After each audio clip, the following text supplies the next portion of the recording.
Use the child lock function if you are concerned about children in the back seat.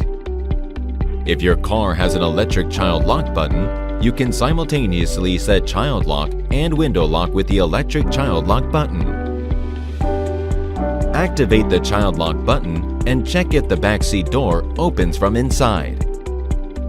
If your car does not have an electric child lock button, you can manually set the child lock.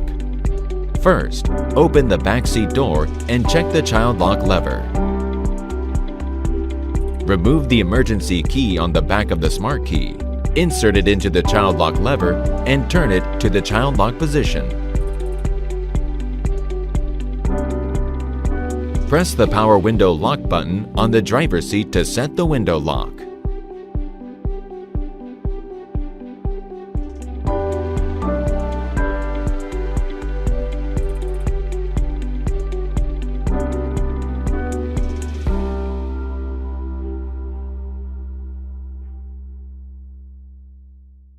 Kia, movement that inspires.